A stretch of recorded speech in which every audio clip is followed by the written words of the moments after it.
বিষ্ণু বললেন মা বাবা দুইজনের সাথেই ভালো আচরণ করবা, বিশেষ করে মায়ের সাথে। কার সাথে? এক সাহাবী বললেন, বুখারীর বর্ণনা, মান আহাক্কু বিহুসনি সাহাবাতি ইয়া রাসূলুল্লাহ, সবচেয়ে বেশি ভালো আচরণ কার সাথে করব?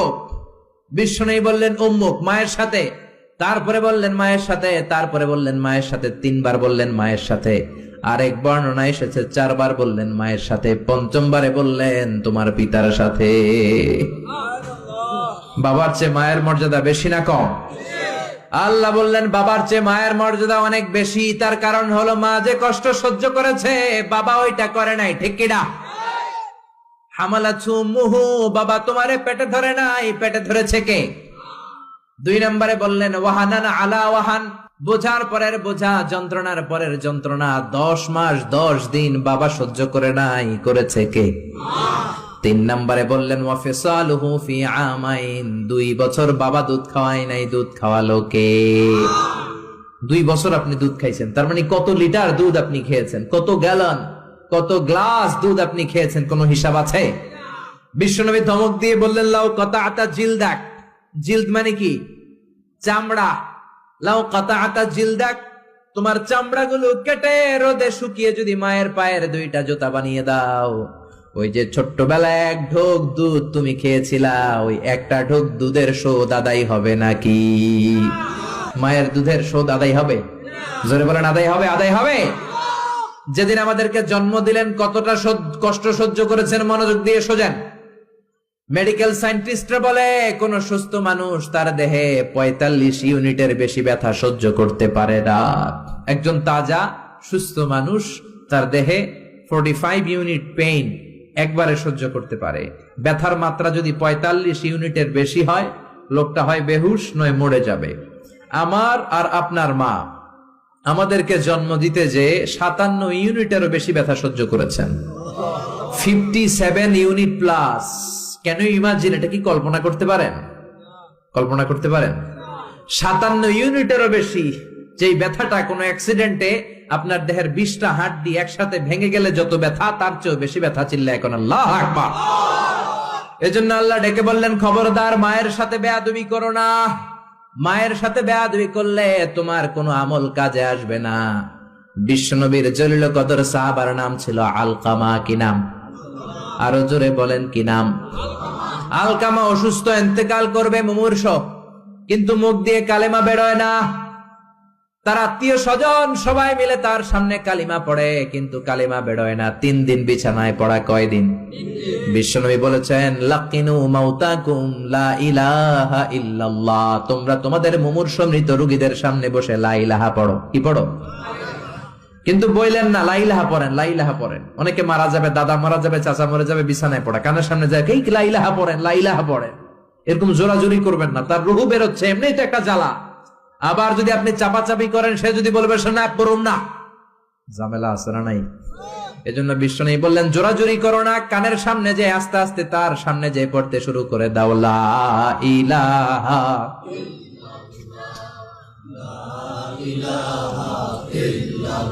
লা ইলাহা ইল্লাল্লাহু মুহাম্মাদুর রাসূলুল্লাহ।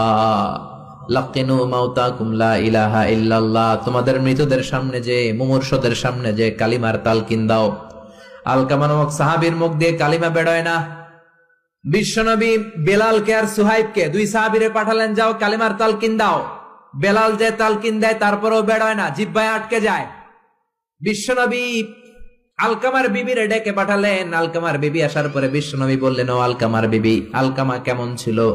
বিবি বলে নামাজি ছিল, অনেক দানশীল ছিল, কোনো খারাপ আমল ছিল না। আলকামার বাবা মা কেউ বেঁচে আছে নাকি? আছে। কে আছে? মা আছে, মারা ডাকো। ও আলকামার মা, তোমার আলকামা কোনোদিন নামাজ ছেড়েছে কিনা? না। রোজা ছেড়েছে কিনা? না। মানুষের সাথে খারাপ আচরণ করেছে কিনা? না। তোমার সাথে কেমন আচরণ করেছে? তোমার সাথে কেমন আচরণ করেছে? এই প্রশ্ন করার পরে আলকামার মা কাঁদতে শুরু করে দিলেন। আলকামার মা বলে নবী আমার কথা শুনতো না, শুধু বউয়ের কথা শুনতো। বউয়ের ওড়না ধরে পিছু পিছু ঘুরতো, আমার মনে কষ্ট দিয়েছে। বিশ্বনবী বললেন তোমার ছেলেরে তুমি মাফ করে দাও। আলকামার মা বলে না, মাফ করবো না। একথা শোনার পরে বিশ্বনবী বললেন লাকড়ি আনো, আগুন জ্বালাও, আলকামারে আগুনে ফেলে দেব। লাকড়ি এনে আগুন জ্বালানোর পর আলকামার মা চিৎকার দিয়ে বিশ্বনবীর পায়ে পড়ে যায়। বিশ্বনবীর ডেকে বলে, নবী গো, আপনার দুটা পায়ে ধরি, আমার কলিজার টুকরা আলকামারে আগুনে ফেলবেন না। আলকামা আমার নার ছেড়া ধন, আমার কলিজার টুকরা। ও নবী, অনেক কষ্ট দিয়েছে আমার মনে, কিন্তু আগুনে ফেলবেন না। আগুনে ফেলার জন্য ওরে আমি পেটে ধরি নাই, আগুনে ফালানোর জন্য ওরে আমি মানুষ করি নাই। ও নবী, আমার আলকামারে আগুনে পড়বেন না। জান জান, আমি আমার আলকামারে মাফ করে দিলাম। বিশ্বনবীর সামনে দাঁড়িয়ে আলকামার মা যখন মাফ করে দেওয়ার ঘোষণা দিল, বিশ্বনবী সাক্ষী, সাহাবীরা সাক্ষী, আলকামা চিৎকার করে পড়তে শুরু করলো, লা ইলাহা ইল্লাল্লাহু মুহাম্মাদুর রাসূলুল্লাহ সাল্লাল্লাহু আলাইহি সাল্লাম। কালেমা পড়ে শেষ নিঃশ্বাস ত্যাগ করেছে। চিল্লায় কোন আল্লাহু আকবার। এজন্য মা বাবার খেদমতের দরকার আছে না নাই? সাইয়েদনা ইব্রাহিম ওনার ছেলেকে রেখে আসলেন মরুভূমিতে, মক্কার জমিনে। তার বিবি হাজরা সহ হাজার মারা গেল। সাইয়েদনা ইসমাইল বড় হলেন, তাগড়া যুবক। বুখারীর বর্ণনা, জুরহুম নামক কওমের একটা মেয়েকে বিয়ে করে সুখের সংসার করলেন। আল্লাহ বললেন, ইব্রাহিম যাও যাও, তোমার ছেলেরা দেখতে যাও। বুখারীর বর্ণনা, সাইয়েদনা ইব্রাহিম ইসমাইলের বাড়িতে দেখা করতে গেলেন, বেড়াতে গেলেন। সাইয়েদনা ইসমাইল বাড়িতে নাই, বনে গিয়েছে শিকার করতে। কি করতে? সব নবীরা নিজ হাতে কামাই করে খেয়েছেন, ঠিক কিনা? শিকার করতে গিয়েছেন। সাইয়েদনা ইব্রাহিম দরজার পাশ থেকে সালাম দিলেন, আসসালামু আলাইকুম। ভেতর থেকে কর্কশ কণ্ঠে, ঝাঁঝালো কণ্ঠে, রাগ মাখা কণ্ঠে একটা মেয়ে উত্তর দেওয়া, আলাইকুমুস সালাম। সাইয়েদনা ইব্রাহিম বললেন, কাইফা হালুকি ইয়া উম্মি, ও মা তুমি কেমন আছো? মেয়েটা ভিতর থেকে বলে, বেশি ভালো নাই। দিনকাল কেমন চলে? কয় সুবিধার না। খাওয়া দাওয়া হয়নি? কয় না, হয় না। আমনে কেডা? সাইয়েদনা ইব্রাহিম বলে, আমারে চিনবা না? ইদা জাআ যাওজুকি মিনাল গাবা, তোমার স্বামী যখন বন থেকে ফিরবে, ফাকরাই আলাইহিস সালাম, তোমার স্বামীর একটা সালাম দিবা। ওয়া মুরিহিয়া ইগাইরা আতাবাতা বাবিহি, আর বলবা ঘরের দরজার চৌকাঠ যেন পাল্টে ফেলে। চলে গেলেন। বিকেল বেলা সাইয়েদনা ইসমাইল চলে আসলেন। আসার পরে বিবি বলে, একটা বুড়া আইছিল। বুড়া কে আইছিল? সাইয়েদনা ইসমাইল বলে, বুড়া আসবে কোত্থেকে? কেন এসেছে? কি জন্য এসেছে? কি বলেছে? তার স্ত্রী বলতে লাগলো, আপনারে সালাম দিয়েছে। ওয়ালাইকুমুস সালাম, আর বলেছে আপনি যেন ঘরের দরজার চৌকাঠ যেন পাল্টে ফেলেন। এই কথা বলার সাথে সাথে সাইয়েদনা ইসমাইল ভয় পেয়ে গেলেন, লাফ দিয়ে উঠলেন। কি? ঘরের দরজার চৌকাঠ পাল্টে ফেলতে বলেছে ওই বয়স্ক লোক? ওমিয়া, চোর চিনে চোরের সিগন্যাল, পুলিশ চিনে পুলিশের সিগন্যাল, আর নবী চিনে নবীর। উনি নবী, বাবাও নবী। বাবা ইব্রাহিমের সিগন্যাল বুঝে ফেলেছে। চিৎকার দিয়ে বলে, ও কপাল পুল্লি, তুই কপাল পুল্লি, নিজের কপালে নিজে কুড়াল মারলি। যারে বুড়া বইলা গালি দিলি, বুড়া না, তোর শ্বশুর আমার বাবা ইব্রাহিম খলিল।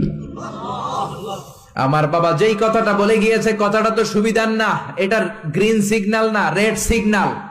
আমার বাবা বলেছে তোরে যেন আমি তালাক দেই, আমি যেন তোরে ডিভোর্স দেই। কেডাও, বের হয়ে যা। ডিভোর্স দিয়ে দিলাম। আপনার আব্বাও যদি রাগ করে রাখে, পোলা তোর বউরে ডিভোর্স দিয়ে দিবেন নাকি? আবার দিয়ে দিয়েন না। আপনার বাবাও বাবা, ইসমাইলের বাবা ইব্রাহিমও। উনি সাধারণ বাবা নন, আল্লাহর পক্ষ থেকে ওহী পেয়ে উনি কথা বলেন।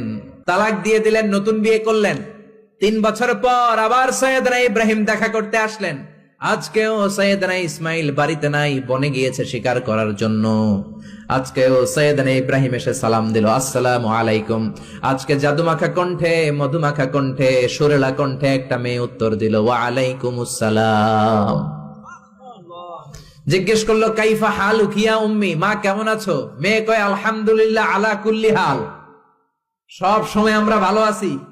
সুবহানাল্লাহ কইবেন না?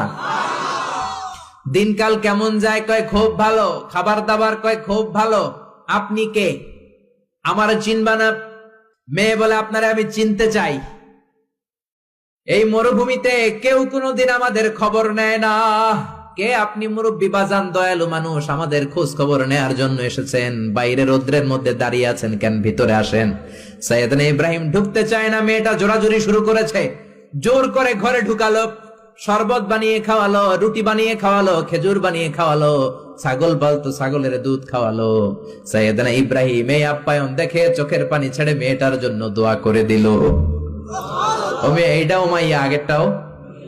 আহা, সাইয়েদনা ইব্রাহিম দোয়া করে দিল আর বললে, ইদা জাআ যাওজুকি মিনাল গাবা, তোমার স্বামী যখন বন থেকে ফিরে আসবে, ফাকরাই আলাইহিস সালাম, স্বামীর একটা সালাম দিবা। ওয়া মুরিহি আন ইউসবিতা আতাবাতা বাবিহি, আর বলবা ঘরের দরজার নতুন চৌকাঠ যেন জীবনেও না পাল্টায়।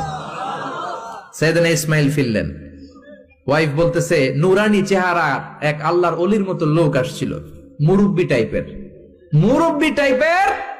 এইটা শুনে তো সাইয়েদনা ইসমাইল ভড়কে গিয়েছে, লাভ দিয়ে উঠছে, কি মুরব্বি, কারণ আগের একটা তিক্ত অভিজ্ঞতা আছে না নাই।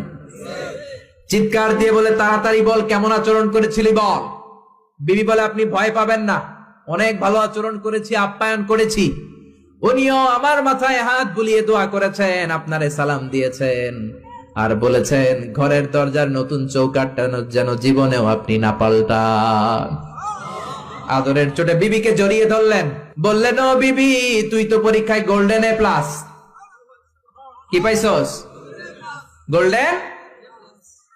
নুরানি চেহারার যে লোকটা এসেছিল সাধারণ কোন লোক নয়, তোমার শ্বশুর, আমার বাবা ইব্রাহিম খলিল।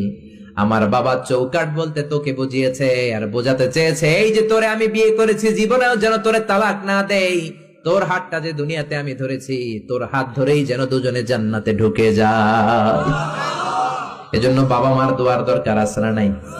নিতে রাজি আছেন তো? আছেন? আপনি যত বড় আল্লাহর ওলি হন, বাবা মা